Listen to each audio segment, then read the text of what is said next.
గ్రామ వాలంటీర్ వ్యవస్థ, ward volunteer వ్యవస్థ.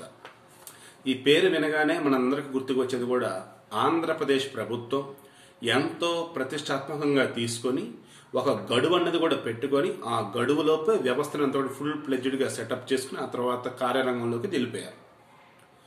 ఇది చెప్పటానికి వినటానికి బాగున్నటువంటి లైన్స్. కానీ ఫుల్ ప్లెడ్జ్డ్ వేలో ఆలోచించకుండా పలానా గడువు పెట్టుకున్నాం, ఆ గడువు కల్లా స్టార్ట్ అయిపోవాలని చెప్పేసి హడావుడిగా వెళ్ళిపోయారు అని కనుక చెప్పినట్టయితే రియాలిటీయా?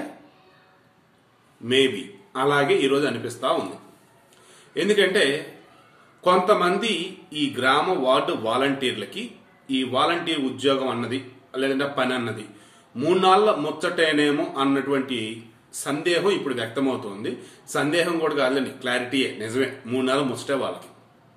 అదేంటి, ప్రపంచంలో ఉన్నటువంటి మిగతా దేశాల వాళ్ళు గిన్నిస్ బుక్ కూడా ఎక్కిద్దన్నారు, అందరూ పొగిడారు అన్నారు, అద్దనిదని వైసీపీలు గర్వంగా చెప్పుకున్నారు కదా, ఇందులో ప్రాబ్లం ఏంటండి అని మీరు కనుక అడిగినట్టయితే అసలు ఈ గ్రామ వాలంటీర్లు, వార్డు వాలంటీర్లు ఏ ప్రాతిపదికన నియమించబడ్డారో ఒక్కసారి మీరు ఆలోచించండి.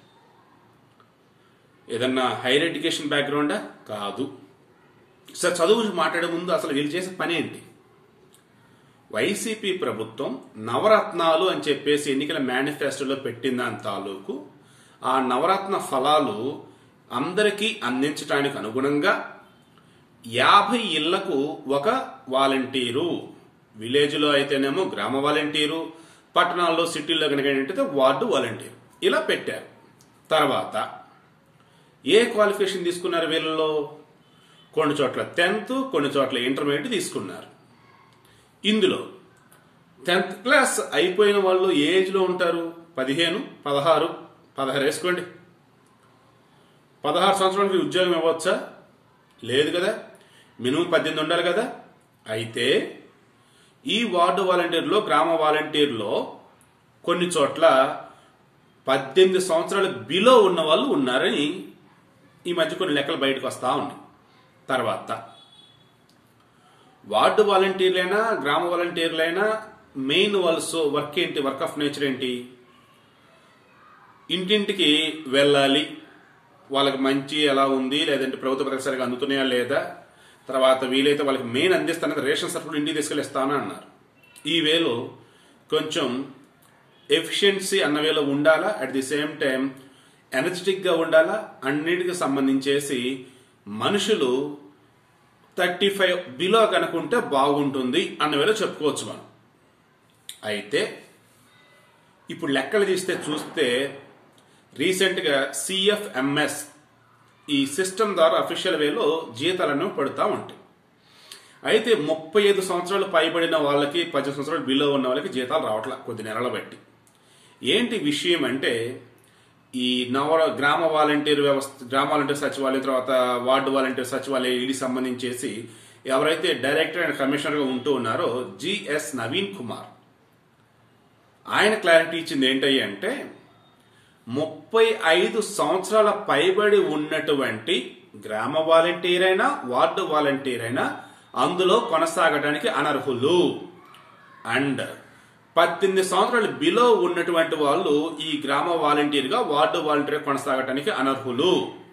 ఇమ్మీడియట్ గా వారిని ఇట్లు వ్యవస్థ నుంచి తొలగించండి, ఇదిగో ఆర్డర్స్ పాస్ చేస్తున్నా అన్నారు. ఆల్రెడీ పాస్ చేశారు నిన్న మండే రోజు. అంటే దీని అర్థం ఏంటి?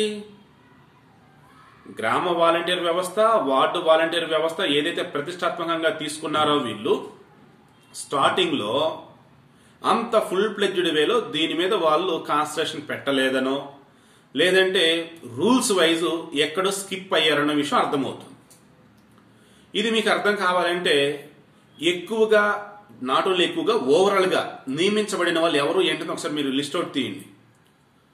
టీడీపీలో పదే అన్నారు కదా, అది గ్రామ వాలంటీరు వార్డు వాలంటీరు కాదు, వైసీపీ వాలంటీర్లు అనేసి పదే ఆ రోజుల్లో అన్నారు.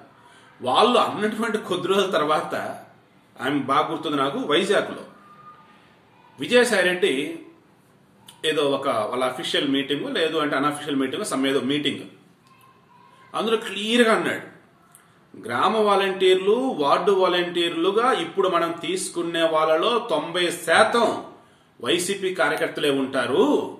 ఈ గ్రామ సచివాలయం, వార్డు సచివాలయంలో కూడా ఆల్మోస్ట్ 50% మన వాళ్ళే ఉంటారు అన్నారు. సరే, గ్రామ వాలంటీరు, వార్డు వాలంటీర్లు వచ్చేటప్పటికి రికమెండేషన్లు నడిచాయి. గ్రామ స్థాయి నుంచి, మండల స్థాయి నుంచి, నియోజకవర్గ స్థాయి నుంచి పట్టణ స్థాయి వరకు వాళ్ళ వైసీపీ నాయకులు చెప్పిన వాళ్ళని నియమించుకుంటా పోయారు.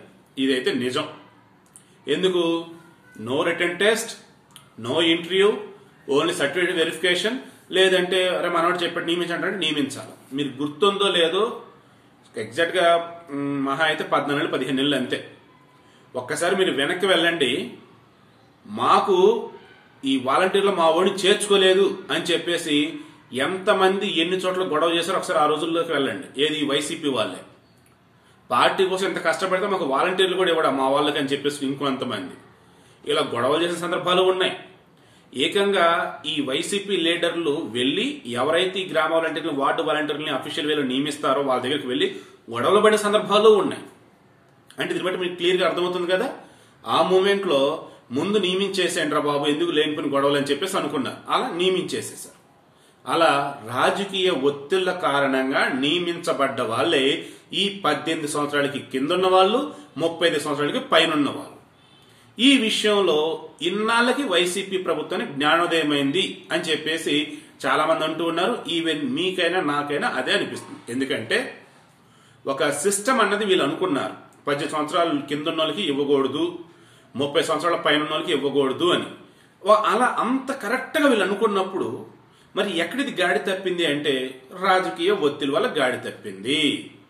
ఇందాక మనం మాట్లాడుకున్నాం, గ్రామ వాలంటీర్లు, వార్డు వాలంటీర్ల విషయంలో వచ్చేసరికి ఇటు ఇంటర్వ్యూ లేవు, ఉద్యోగం అంటారు, రిటర్న్ టెస్ట్ ఏం లేదు. సో అందుకని 90% మన వాళ్ళు ఉంటారని అంత ఇదిగా చెప్పారు ఆయన. మరి గ్రామ సచివాలయం, వార్డు సచివాలయం వచ్చేసి రిటర్న్ టెస్ట్లు ఉన్నాయి కదా, అక్కడ ఎలా 50% వైసీపీలు ఉంటారని ఎలా చెప్పాడండి? ఏంటి అంటే ఇప్పటికీ అది ఒక పెద్ద ఫజిలే. అది విజయసాయి రెడ్డి గారే చెప్పాలి. ఓకే, ఇక మన టాపిక్లకు వద్దాం.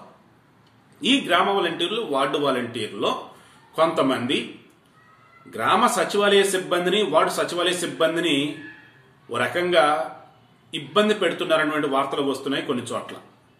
ఇంకొన్ని చోట్ల గ్రామ వాలంటీర్ని, వార్డు వాలంటీర్ని సచివాలయ సిబ్బంది ఇబ్బంది పెడుతున్న వార్తలు వస్తా ఉన్నాయి.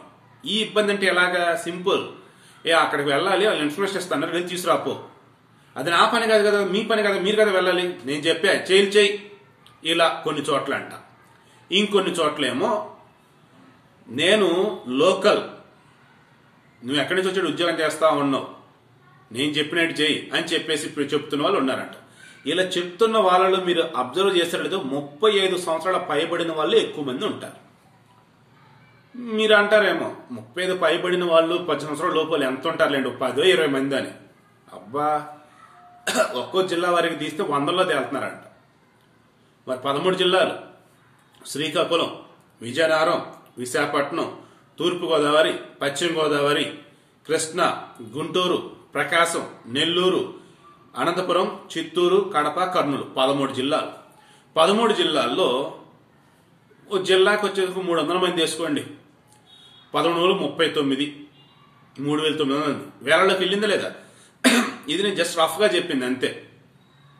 బట్ మనకు అందుతున్న డేటా ప్రకారం వేలల్లో ఉంటారు ఈ రకంగా అని చెప్పి అంటూ ఉన్నారు. ఇమ్మీడియట్గా అయితే వాళ్ళని తీసేయమని చెప్పారు. అంటే వాళ్ళు ఇక గ్రామ వాలంటీర్లు కాదు, వార్డు వాలంటీర్లు కాదు. బట్ మనకు అందుతున్న డేటా ప్రకారం ఏంటంటే 18 సంవత్సరాల లోపు ఉన్నటువంటి వాళ్ళు చాలా రేర్గా ఉన్నట్టుగా, మేబీ ఈ పర్టికులర్ తప్పుకొని ఉండొచ్చు అని అంటా ఉన్నారు. But main focus on 35 years above ఉన్న వాళ్ళ మీద.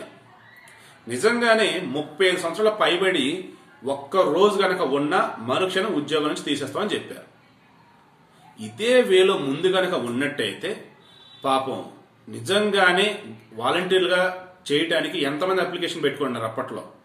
అరే మన ఇంటి దగ్గర ఉంటాం కదా అని చెప్పేసి ఆడపిల్లలు, మగవాళ్ళు ఎవరో ఒకరు వాళ్ళకి వచ్చి ఉండే కదా. మళ్ళీ ఇప్పుడు తీసేసారు కరెక్టే, 30 సంవత్సరాలు పైబడి వాళ్ళని, 10 సంవత్సరాల లోపు వాళ్ళని. కొత్తగా మళ్ళీ ఎవరైనా తీసుకుంటారు? మరలా మీ వాళ్ళు చెప్పిన వాళ్ళనా, లేదంటే మరలా అప్లై చేసుకుంటే నిజంగా స్క్రూటినీ చేస్తారా? అది చెప్పాల్సి ఉంది. ఆల్రెడీ గ్రామ సచివాలయానికి సంబంధించేసి, వార్డు సచివాలయానికి సంబంధించేసి, గ్రామ వాలంటీర్కి సంబంధించేసి, వార్డు వాలంటీర్కి సంబంధించేసి మంచి మరొక సర్క్యులర్ పాస్ అయింది రీసెంట్గా. ఐ థింక్ కర్నూలు జిల్లా అనుకుంటే ఎక్కడో చోట అందుబాటులో లేనటువంటి ఈ సచివాలయ సిబ్బంది కూడా సస్పెండ్ చేసి మెమో దాఖలు చేశారు వాళ్ళకి. అది నిజంగా చాలా మంచి పరిణామం. మంచిగా మనం చెప్పుకోవాలి. ఉద్యోగాలు ఇచ్చింది అందుబాటులో ఉంటారని కదా, గ్రామ స్వరాజ్యం కోసం అని చెప్పేసి స్థానిక ప్రభుత్వాలు అన్న వేలో మేము బలోపేతం చేద్దామని చెప్పి మీకు ఉద్యోగాలు ఇస్తే మీరు ఆఫీసులో లేకుండా ఎక్కడో ఊరేగుతూ ఉంటే ఏమన్నట్టు? ఇది ప్రజలకు ఇచ్చిన హామీలు ఏమవ్వాలి? లేదంటే మీకు ఇస్తున్నటువంటి జీతాలు ప్రజలు కట్టే పన్నులే, అవి ఊరక తీసుకుంటారా? కాదు కదా. తప్పు. కరెక్ట్గా మీరు ఉద్యోగాలు చేయాలా, మీ డ్యూటీ మీరు చేయాలి అని చెప్పేసి స్ట్రిక్ట్గా ఆర్డర్స్ పాస్ చేశారు. అలా కొంతమంది సస్పెండ్ చేశారు. అదే వేలో ఇప్పుడు మేము వాలంటీర్ వ్యవస్థ అనుకున్నది 18 సంవత్సరాల పైన 30 సంవత్సరాల బిలో ఇటువంటి వారిని ఇదిగో ఆ రికమెండేషన్, ఈ రికమెండేషన్, ఆ రెఫరెన్స్, ఈ రెఫరెన్స్, వీటితో ఏ ఏజ్ ఉన్న కూడా మేము చేర్చుకోమయ్యా. సో ఇమీడియట్ గా 30 సంవత్సరాల పైబడి ఉన్న వాళ్ళని తీసేయండి అన్నారు. So ultimate conclusion one word, హడ్డాబుడి చేయటం ద్వారానే ఆ రోజుల్లో ఈ వార్డు వాలంటీర్ వ్యవస్థ, గ్రామ వాలంటీర్ వ్యవస్థలో ఇదిగో ఇప్పుడు ఈ లోపాలన్నీ కూడా బయటపడతా ఉన్నాయి. ఎనీవే మొత్తానికి అయితే జ్ఞానోదయం అయింది, హ్యాపీ. ఇక మీద శ్రీ వాలంటీర్లు పర్ఫెక్ట్ వేలో పనిచేస్తూ ప్రభుత్వం ఏదైతే చెప్పిందో నవరత్నాలు అందరికి అందించడని ఆ వేళ అందిస్తారని, అదేవిధంగా అటు గ్రామ సచివాలయ సిబ్బందికి ఇటు వార్డు సచివాలయ సిబ్బందికి సహకరిస్తూ వాళ్ళిద్దరు కలిసి win win situation wise best గా పనిచేసుకుంటూ ముందుకు వెళ్లి ఆంధ్రప్రదేశ్ ప్రజలందరూ కూడా మంచిగా ప్రభుత్వ ఫలాలన్నీ కూడా అందిస్తారని మనస్ఫూర్తిగా కోరుకుంటూ ఇన్నాళ్ళ కంటే ఒక మంచి నిర్ణయం తీసుకునేందుకు సంతోషం అని చెప్తున్నాను.